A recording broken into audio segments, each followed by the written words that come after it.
Are we on? Yeah, you don't have to all right, man. Just talk. You don't have well, to we hit record, so I guess we're on, right?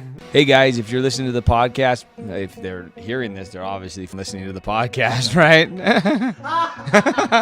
Right. If you're enjoying this podcast or you just want to support the podcast, make sure you subscribe on YouTube, turn on the notifications. Thank you for the support. This podcast is brought to you by our friends at Sorensen's Ace Hardware, located at 402 Washington Avenue in Los Banos, proudly serving the community since 1947. Please check out our friend at Sorensen's for all your hardware needs. Come on, guys, support those who support us. Thanks, Sorensen's.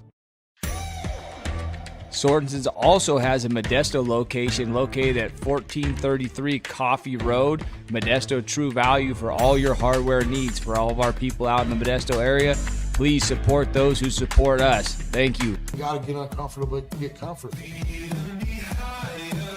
There's some help. It ain't on the way. It's already waiting for you. This little pill right here could take over your life. And I found that out the hard way. Mission statement of this podcast: highlight stories of people that I've met in my journey in recovery. Just thinking, right? Thinking, the topic is recovery. The topic's always recovery. What does recovery look like? It's funny, I often share in meetings, especially to the newcomer, and by all means, I still consider myself a newcomer. I got 7 years clean at this point, a little over 7 years clean. And I often share, because it's my experience, right?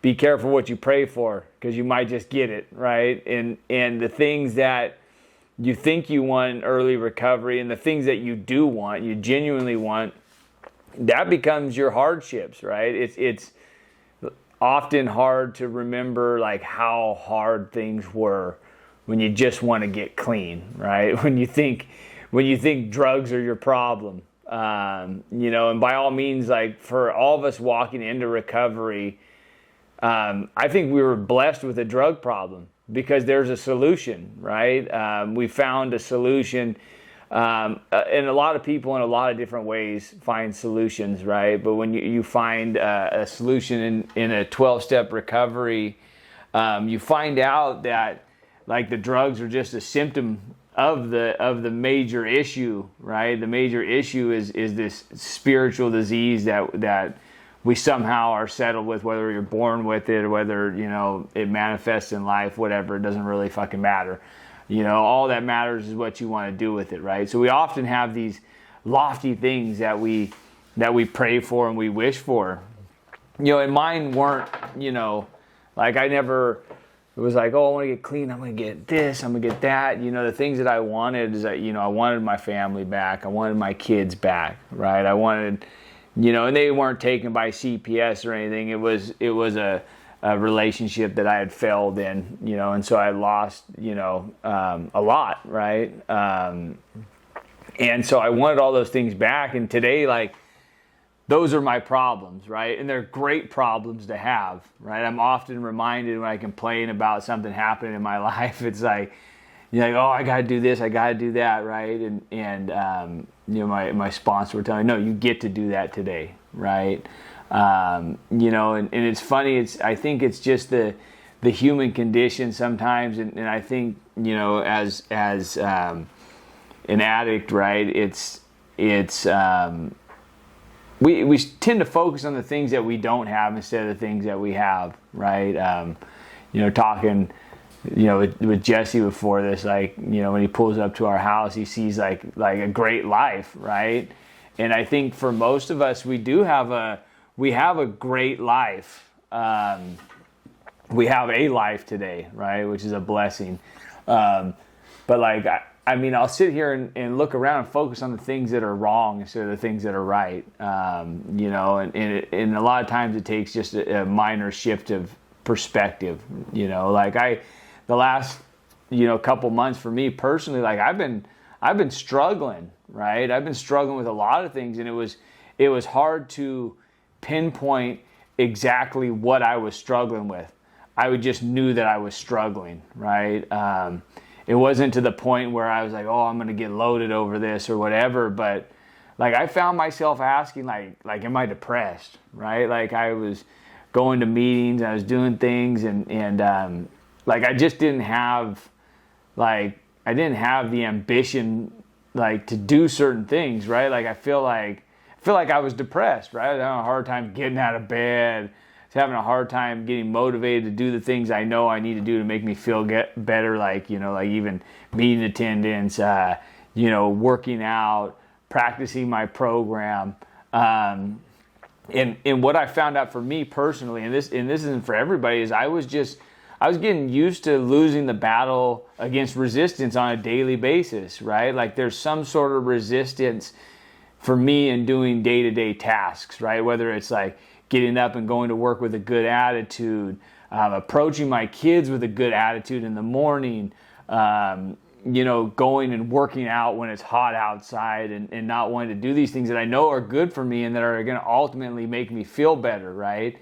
And so I was losing the battle with resistance, right? Maybe losing the battle with my disease, right? To be a better person, right? You know, and for me, like, and I'm simple, right? Like, in my head, I had to tell myself, quit being a fucking bitch, right? Like, it was that simple for me, right? Like I had to talk to myself in that way, and for a lot of people, like, that's negative self-talk or whatnot. But I had to tell myself, you know, quit being a bitch, right? Get up, be uncomfortable, right? Go lift the weights when you don't want to lift the weights. Maybe go to work and put on the smile when you don't want to put on the smile, right? And that stuff works for me, right? And some people like say, fake it till you make it, right? And you can apply that in a lot of different facets of your life, right? Sometimes just showing up, right? Like we talk about a lot in recovery, just showing up, right? But try and show up with a fucking positive attitude, right? Try and show up and do your best, even though you don't feel your best, right? These are the things that I started applying, like, in the last few weeks, that really changed my perspective, right? Like, I was losing the ambition to do this, right? To get out and go connect with people and interview people, even though I know it's not only positive for me, but it's putting positive out there, which will make positive come back, right? Is just, you know, just doing it, right? You know, and I had an experience the other day at work, right? And it was a spiritual experience, right? You know, we work in the flower business, right? We own a flower shop, and so we work around death a lot, right? Usually, families come see us. They come see us directly after the funeral chapel, and we deal with grieving people, and we make all the flowers for the funeral services. And I don't even know how this young man passed away, right? Like, the family said he went to bed and he didn't come back, right? And some people were alluding that he may have, you know, had an overdose or something like that might have happened. So that was the narrative I painted in my head, right? It may not be the truth, but that's what I was thinking about while I was making this young man's funeral arrangement. And it just happened to be like an open heart with a picture of a young man in it, right? And while I was making it, a particular song came on, right? It's a song that touched me early in recovery. It's a song called Drug Dealer, and it's by Macklemore, right? And it talks about, you know, his struggle with, like, pharmaceuticals and getting clean and the whole corruption, whatever, right? And so this song comes on, and I'm making this funeral piece, and I'm looking at this picture of this young man, right? And honestly, like, a lot of times when I'm in the flower shop, I walk around with that emotional switch turned off, right? Like, I don't even really input the names of the people, of the deceased when I'm making the arrangements. I just make them and get them out, make them. It's almost like a defense mechanism, right? If I take all this emotion in constantly, it drains you, you know? But in that moment, you know, I'm making this arrangement for this guy, and this young man, and this song pops on, you know, and I start thinking about my story and my journey and how blessed I am to have a life, right? And not only a life, but a good life, right? With a loving wife. I got 2 awesome kids. I got lots of people who care about me, friends, family members.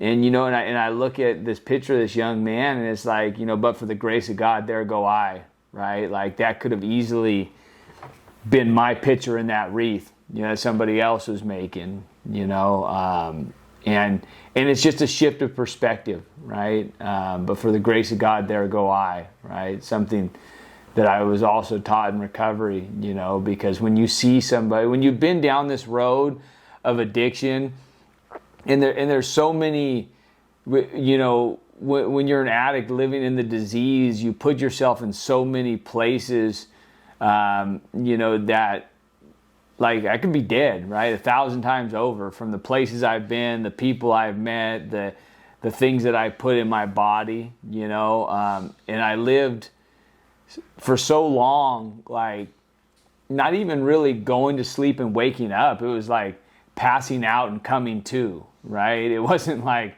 I planned when I was going to go to sleep and I planned when I was going to wake up. I would fall out and then I would come to, and even my wife's told me, like, she'd look at me sometimes like, is this dude going to wake up, right? And so, but for the grace of God, there go I, right?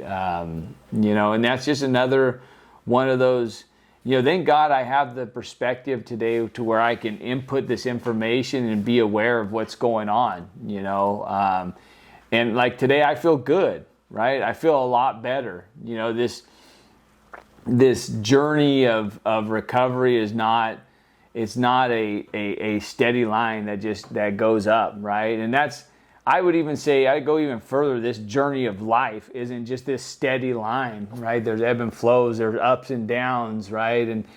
And just to understand that just because things are going down right now, things are going to turn for the best, right? And to keep that in mind. But it takes action, right? When you feel yourself going in a certain direction, it takes perseverance, it takes strength, it takes just a little kick in the ass sometimes to start moving back in the right direction. And I can turn it all around in a negative manner like that, right?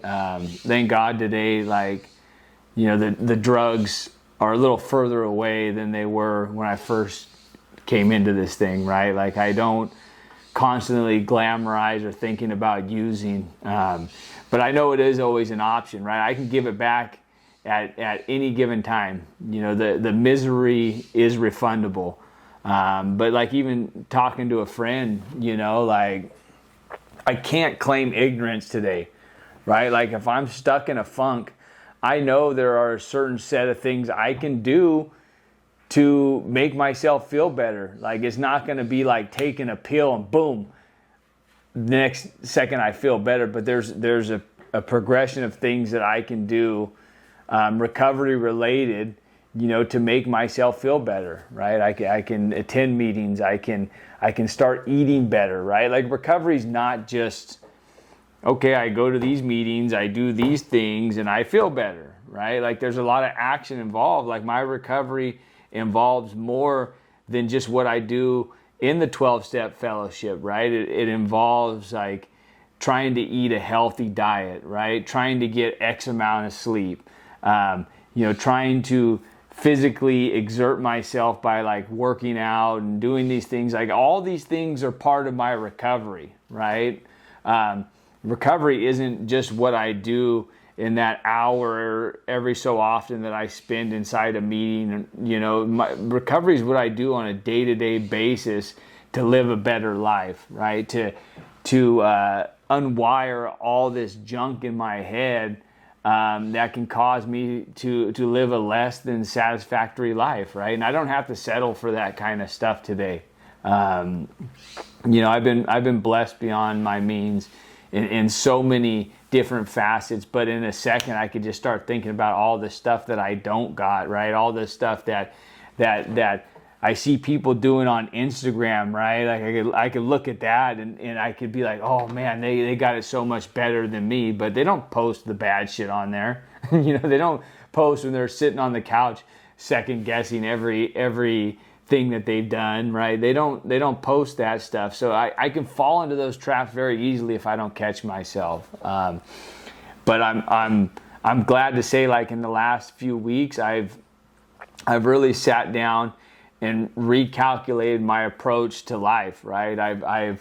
I've not looked at other people, like I've had like a few run-ins with one of my kids lately, and I can't change a lot of how they act and what they do, but I can recalculate my approach, right? That's what I can control and maybe get a better outcome. And I'm glad to say that I've done that and I've got a better outcome, right? Because I've learned to look at my part in the problem, right? And that's another thing that recovery has given me today is I can analyze a situation, what's gone on, and not look at what they did, right? They use my blame thrower and try and burn up everybody around me and say, oh, it's their fault, it's their fault. I can take a situation, find my part in it, clean it up, and try and do better next time, right?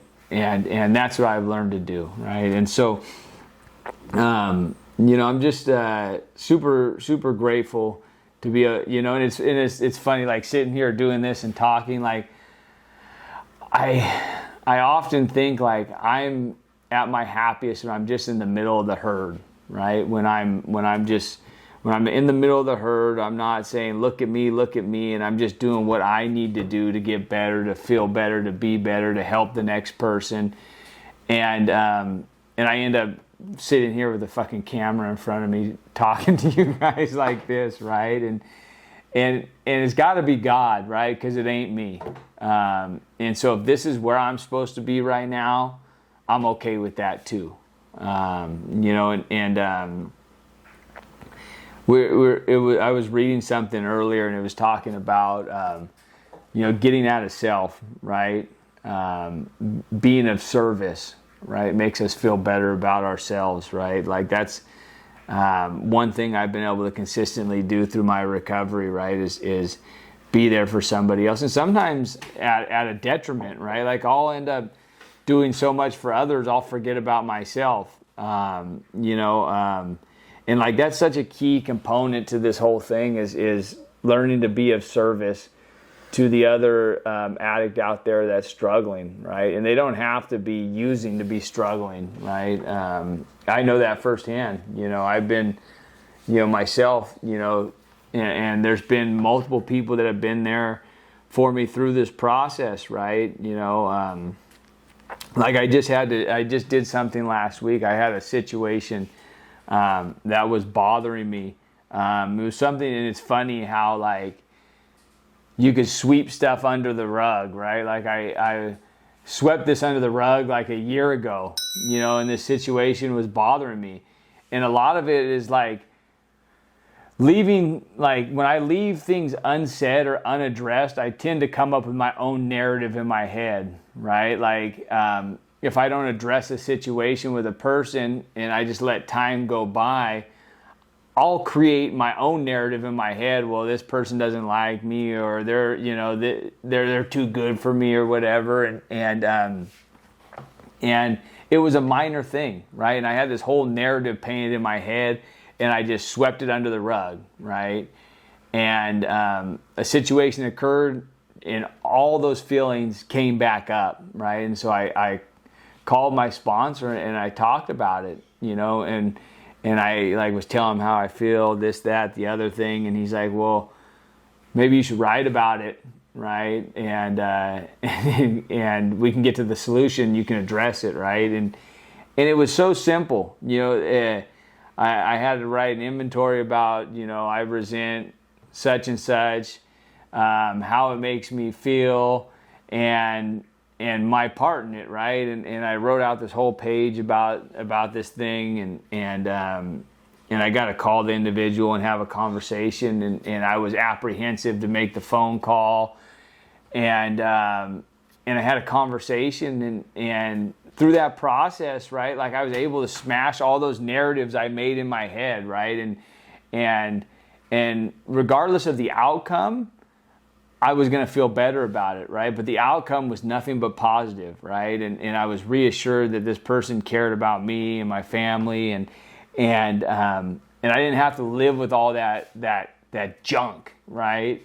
And I have an opportunity to stay clean through that, right? And I'm just here, at 40 years old, learning how to live, right? And for a lot of people, they don't have to go through these processes, right? Like they just kind of just skate through life, right? But I don't like living like that anymore. I want to live not only a productive life, but I want to walk around with my bag empty, right? Like I don't want to be holding on to resentments. I don't want to have preconceived notions in my head about people or about how people feel about me. I want to have it all out there on the table, so that way I can live my life. I wouldn't say worry-free, because there's always going to be worries, right? But I want to be able to live my life that way. It's a lot less heavy walking around on a day-to-day basis, I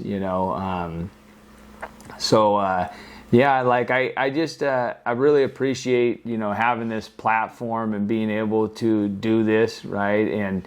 And I hope that through doing this, like, it's actually helping somebody, right? Or it's gonna help somebody, because at the end of the day, like, that's why we're doing this thing, right? Like we're out here trying to put out something positive for people to consume.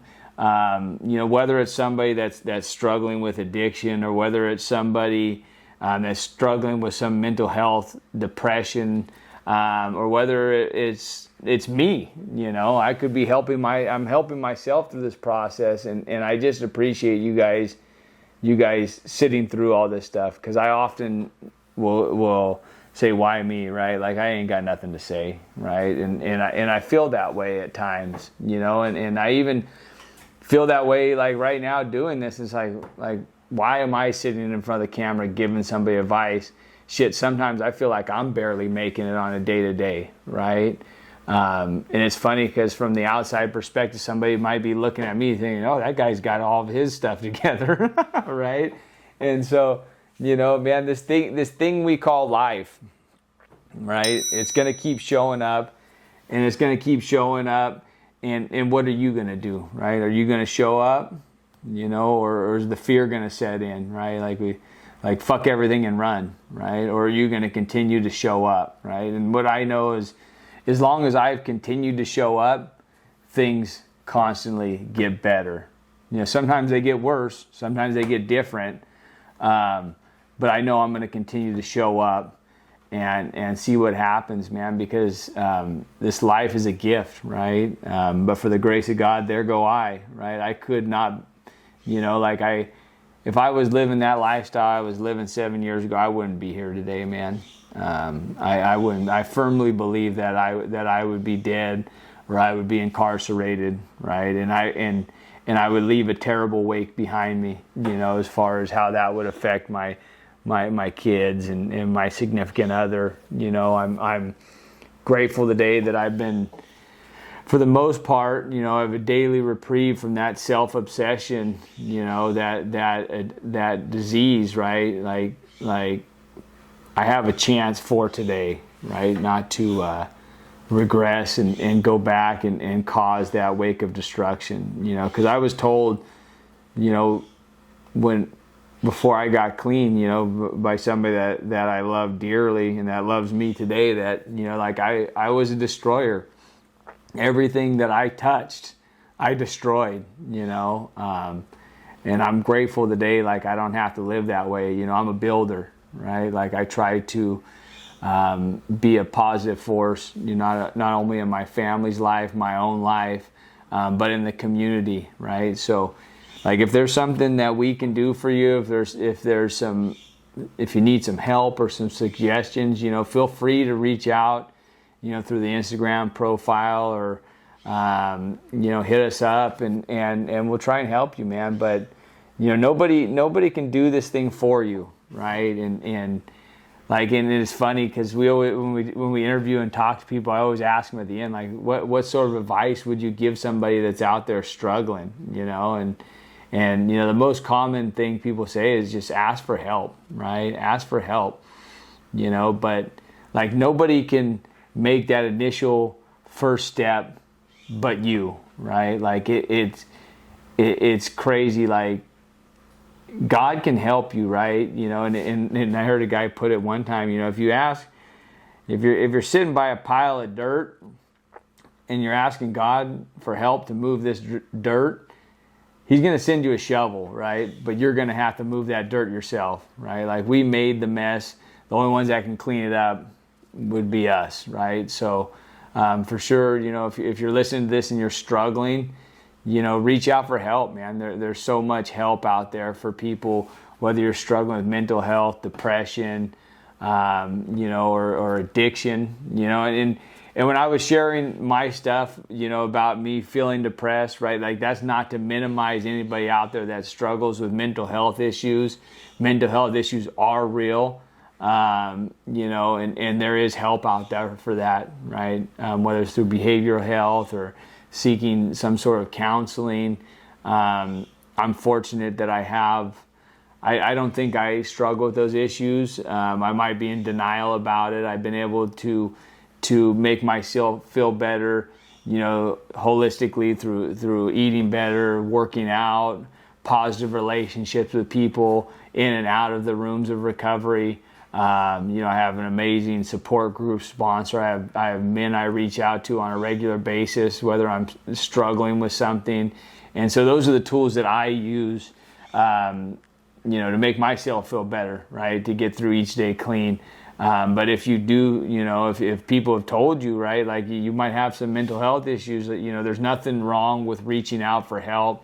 You know, getting some, we call it outside help, right? Whether that's, you know, a doctor, you know, there's a reason, you know, people go see psychiatrists and doctors because, you know, that's real, right? And so I didn't want, in talking about my struggle, I didn't want to minimize any sort of, you know, mental health issues, right? And I know that's a big stigma. People, you know, feel like, oh, people are going to look down on me, you know, because I have a mental health issue. I think the only way somebody would look down on somebody is if they don't reach out for help, you know, and at times that's the hardest thing we could do is reach out for help with our particular issues, you know, because we don't look down on people if they have an injury or if they're sick going to the doctor, and I don't think mental health issues are any different. You know, it's just between the ears, and if you have these issues, you know, reach out for help, you know. So you know, if you made it all the way through this, thank you.